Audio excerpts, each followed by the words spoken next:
દિલ્હી એનસીઆરમાં હવા બની ઝેરી, અનેક વિસ્તારોમાં એક્યુઆઈ 500 ને પાર. હવાના પ્રદૂષણના કારણે લોકોનું જનજીવન પ્રભાવિત થયું. પરિસ્થિતિને ધ્યાનમાં રાખીને દિલ્હીમાં ટ્રકોની એન્ટ્રી પર પ્રતિબંધ મૂકવામાં આવ્યો. દિલ્હીના હાલ બેહાલ થયા. દિલ્હી એનસીઆરમાં ગાઢ ધુમ્મસ છવાયું. ધુમ્મસના કારણે વિઝિબિલિટી ઘટીને શૂન્ય થઈ. અક્ષરધામમાં એક્યુઆઈ 493 પર પહોંચ્યો. દિલ્હી એનસીઆરની હવાની ગુણવત્તા અત્યંત ખતરનાક બની. ઝેરી ધુમ્મસના કારણે ગળા અને શ્વાસની તકલીફો વધી. ડોક્ટરોએ બાળકો અને વૃદ્ધોને ઘરની બહાર ન નીકળવાની સલાહ આપી. દિલ્હી એનસીઆરમાં વધતા વાયુ પ્રદૂષણને ધ્યાનમાં રાખીને ગ્રેબ 4ના પ્રતિબંધો લાગુ કરવાનો નિર્ણય લેવાયો. બાંધકામનું કામ સંપૂર્ણપણે બંધ રહેશે. ઓફિસોમાં અડધા કર્મચારીઓને જ આવવાની પરવાનગી. વધતા વાયુ પ્રદૂષણને ધ્યાનમાં રાખીને દિલ્હીની શાળામાં હાઇબ્રિડ મોડ. 5 ધોરણ સુધીની શાળાઓ હાઇબ્રિડ મોડમાં ચાલશે. ઓનલાઈન અને ઓફલાઈન જરૂર મુજબ બાળકોને ભણાવવામાં આવશે. જમ્મુ કાશ્મીરમાં કઠુઆ શહેરના 2 ઉદ્યોગો બંધ કરવાનો લીધો નિર્ણય. પ્રદૂષણ નિયંત્રણ અંગે કડક પગલાં લેવાયા. પ્રદૂષણ નિયંત્રણ સમિતિ દ્વારા નોટિસ મોકલીને કરાઈ કાર્યવાહી. તો નિયમોનું ઉલ્લંઘન કરનાર સામે કરાશે કાર્યવાહી. રાજ્યમાં ઠંડીનો ચમકારો યથાવત. આગામી દિવસોમાં હજુ કડકડતી ઠંડી પડવાની આગાહી. વહેલી સવારે શાળાએ જતા વિદ્યાર્થીઓએ ઠંડીનો સામનો ન કરવો પડે તે માટે જિલ્લા શિક્ષણ અધિકારી આપી સૂચના. દરેક શાળા પોતાની રીતે નિર્ણય કરી સ્વેચ્છાએ શાળાના સમયમાં કરી શકે છે ફેરફાર. હવામાન નિષ્ણાંત અંબાલાલ પટેલે કરી મોટી આગાહી. ડિસેમ્બરના અંતમાં ઠંડીનો વધશે ચમકારો. 22 ડિસેમ્બર બાદ પડશે આકરી ઠંડી. જાન્યુઆરીમાં હાડથી જતી ઠંડી પડશે. 2026માં આકરી ગરમી પડશે. તાપમાન 45 ડિગ્રી પહોંચશે. ધૂળની ડમરી ઉડશે. અરબી સમુદ્ર વધુ એક્ટિવ રહેશે અને ચક્રવાત બનશે. હવામાન નિષ્ણાંત અંબાલાલ પટેલનું અનુમાન. ગુજરાતમાં પૂર્વ તરફના ફૂંકાઈ રહ્યા છે પવનો. આગામી 3 દિવસ દરમિયાન લઘુત્તમ તાપમાનમાં કોઈ મોટો ફેરફાર નહીં થાય. ત્યારબાદ ધીમે ધીમે 2 થી 3 સેલ્સિયસનો વધારો થવાની સંભાવના.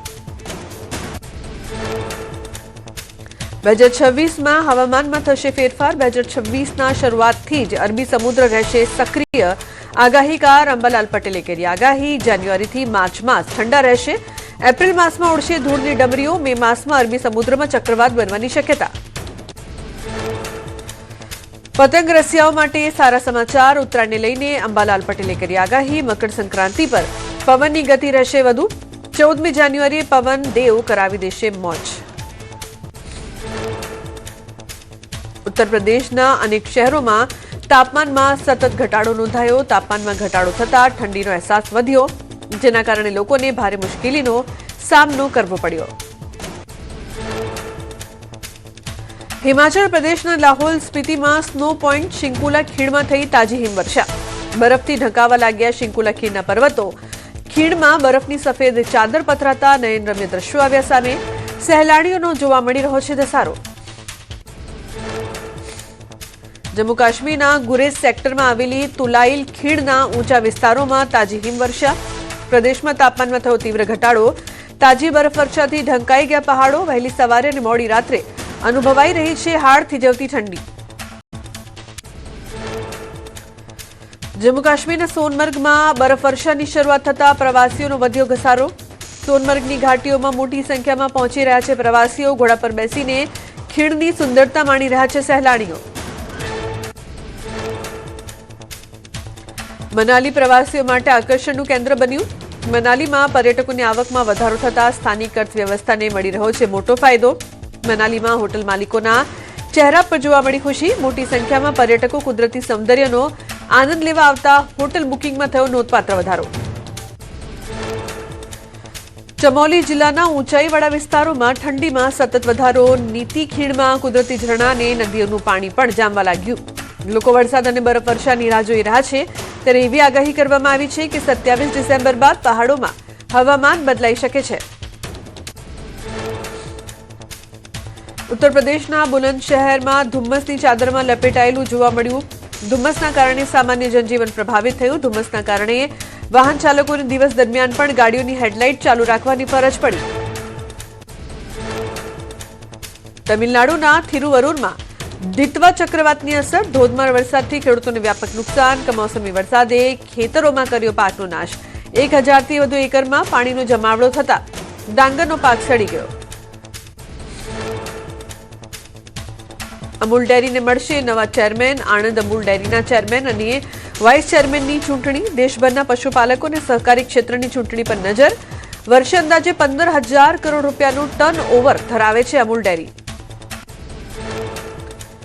રાજ્યના તમામ જિલ્લાઓમાં ટેકાના ભાવે તુવેરનું રજીસ્ટ્રેશન, 30 દિવસ માટે ટેકાના ભાવે તુવેરની ખરીદી માટે નોંધણી. સરકાર દ્વારા ઈ-ગ્રામ કેન્દ્રો ખાતે નોંધણી કરવા માટેની કરશે વ્યવસ્થા. રજીસ્ટ્રેશનને લઈને ભીડ જામે તેવી શક્યતા. અરવલ્લીમાં વૈંડી ડેમમાંથી પિયત માટે છોડાયું પાણી. પ્રથમ તબક્કામાં 7 ક્યુસેક પાણી છોડાયું. પાણી ડાબી કેનાલ મારફતે છોડાયું. પાણી છોડાતા ખેડૂતોમાં ખુશીનો માહોલ.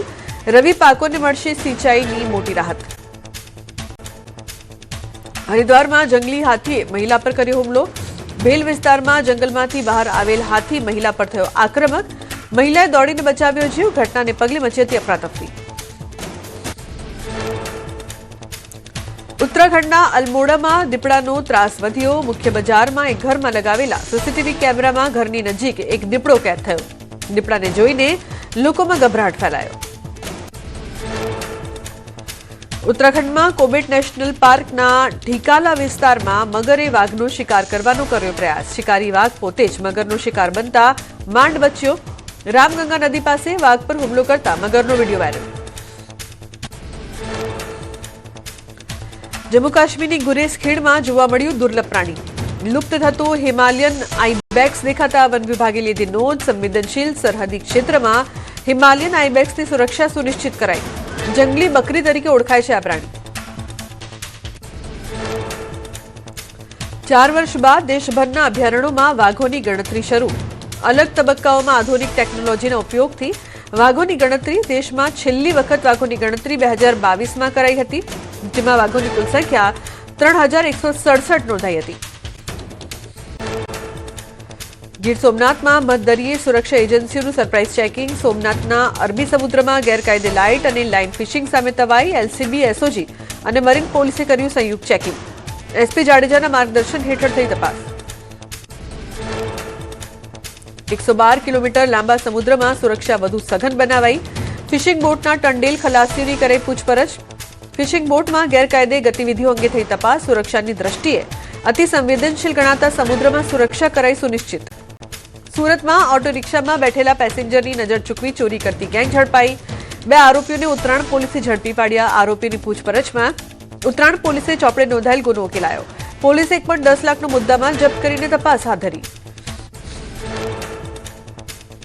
સુરતમાં ડબલ મર્ડરનો મુખ્ય આરોપી બુટલેગર શિવા ટકલા 12 દિવસ બાદ પણ પોલીસ પકડથી દૂર. 20,000ની ઉઘરાણીમાં 2 લોકોની કરી હતી હત્યા.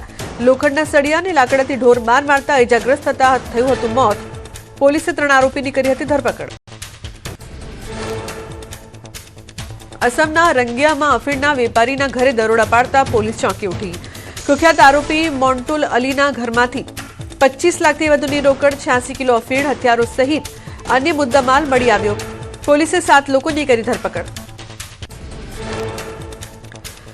અંબાજીના પાડલિયા ગામે પોલીસ ઘર્ષણની ઘટનામાં 3જા દિવસે સ્થિતિ સંપૂર્ણ કાબૂમાં. જિલ્લા કલેક્ટરે લોકોને શાંતિ જાળવવા સાથે ખોટી અફવામાં ન આવવા કરી અપીલ. જિલ્લા પોલીસ વડાએ પણ તપાસમાં કોઈને અન્યાય ન થાય તેની આપી ખાતરી. મહેસાણામાં ધર્મ પરિવર્તન અંગે નીતિન પટેલનું મોટું નિવેદન. કહ્યું, આપણે ઘટી રહ્યા છીએ, ખ્રિસ્તીઓની સંખ્યા વધતી જાય છે. વર્ચસ્વ જમાવવા ખ્રિસ્તી મશીનરી બહુ જ ચાલાકીથી ધર્મ પરિવર્તનનું કામ કરે છે. પાલનપુરના માલણ ગામમાં લોકોએ દારૂના દૂષણને ડામવા કર્યો મહત્વનો નિર્ણય. ગામમાં દારૂનું વેચાણ કે સેવન કરનારને નહીં મળે પંચાયતની સુવિધા.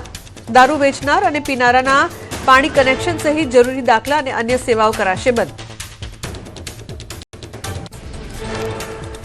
અમદાવાદના અસારવામાં યોજાઈ આદિવાસી સમાજની મહાસભા. સમસ્ત ભીલ સેવા સમાજ ટ્રસ્ટના નેજા હેઠળ આદિવાસી સમાજ નવા સુધારાઓ અને નવા નિયમોને અમલી બનાવવા આવ્યો આગળ. લગ્ન, મરણ પ્રસંગોમાં ચાલતી અનેક પ્રવૃત્તિઓમાં ફેરફારોને બંધારણમાં સમાવાશે. આદિવાસી સમાજમાં દારૂના દૂષણને ડામવા કડક નિયમો ઘડાશે. પ્રેમ લગ્નમાં માતા પિતાની સહી અનિવાર્ય બનાવવા સરકાર કાયદો ઘડે તેવી માંગ. જાતિના દાખલા બનાવવામાં પડતી અડચણો દૂર કરવા આગામી સમયમાં ગાંધીનગરમાં મોરચો લઈને કરાશે રજૂઆત. વલસાડની ઓરંગા નદી પર નવનિર્મિત પુલ દુર્ઘટનામાં ઘાયલ શ્રમિકોની વલસાડના સાંસદ ધવલ પટેલે લીધી મુલાકાત. જરૂરી મદદની આપી ખાતરી. કહ્યું કોઈપણ કસૂરવારને છોડવામાં નહીં આવે. પાલિકાની ચૂંટણી પહેલા જ કોંગ્રેસમાં આંતરિક વિવાદ સપાટીએ. નવું સંગઠન જાહેર થયાની મિનિટોમાં 6 હોદ્દેદારોના રાજીનામા. ઉપપ્રમુખ મહામંત્રી સહિત કોંગ્રેસના જૂના જોગીઓમાં ભારે નારાજગી. ચર્ચા અને સંમતિ બાદ જ હોદ્દા અપાયા હોવાનો શહેર પ્રમુખનો દાવો. કોંગ્રેસની સંગઠન મજબૂત કરવાની તૈયારી વચ્ચે અસંતોષનો વિસ્ફોટ. એક ઉપપ્રમુખ, 2 મહામંત્રી, 1 મંત્રી અને 2 કારોબારી સભ્યોએ પદ છોડ્યા. સસ્પેન્ડ થયેલા નિલેશ કુંભાણીએ નવનિયુક્ત હોદ્દેદારોને અભિનંદન આપ્યા. ગાંધીનગરના સરદાર પટેલ ગ્રુપ કલોલ દ્વારા આયોજિત સ્નેહ મિલન કાર્યક્રમમાં ઉર્જામંત્રી ઋષિકેશ પટેલનું નિવેદન. કહ્યું દીકરીઓ સાથે બની રહેલા બનાવોને લઈને સરકારમાં કરવામાં આવી રહી છે રજૂઆત. જ્યાં જરૂર લાગશે તે જગ્યાએ ઝડપથી સુધારાઓ કરાશે. વડોદરામાં ઇન્ટરનેશનલ મેરેથોન અંતર્ગત કીર્તિ સ્તંભથી સાડી ગૌરવ રન યોજાઈ. પરંપરા સશક્તિકરણ અને ફિટનેસના થયા ભવ્ય દર્શન. વડોદરાની 4000થી વધુ મહિલાઓએ ઉત્સાહપૂર્વક સાડી ગૌરવ રનમાં લીધો ભાગ. દિવ્યાંગ મહિલાઓ વ્હીલચેર પર જોડાઈ. 16 વર્ષથી લઈને સિનિયર સિટીઝન મહિલાઓએ રંગબેરંગી સાડીઓમાં 3 કિલોમીટરની દોડ લગાવી. દોડ દરમિયાન મહિલાઓએ ફિટનેસ માટે લીધી પ્રતિજ્ઞા. ગૌરવ રનમાં રાજમાતા શુભાંગીની દેવી ગાયકવાડ સહિત અનેક મહાનુભાવો રહ્યા હાજર. હાર્દિક પંડ્યાએ રચ્યો ઇતિહાસ. હાર્દિક પંડ્યાએ દક્ષિણ આફ્રિકા સામેની બીજી T20માં વર્લ્ડ રેકોર્ડ બનાવ્યું.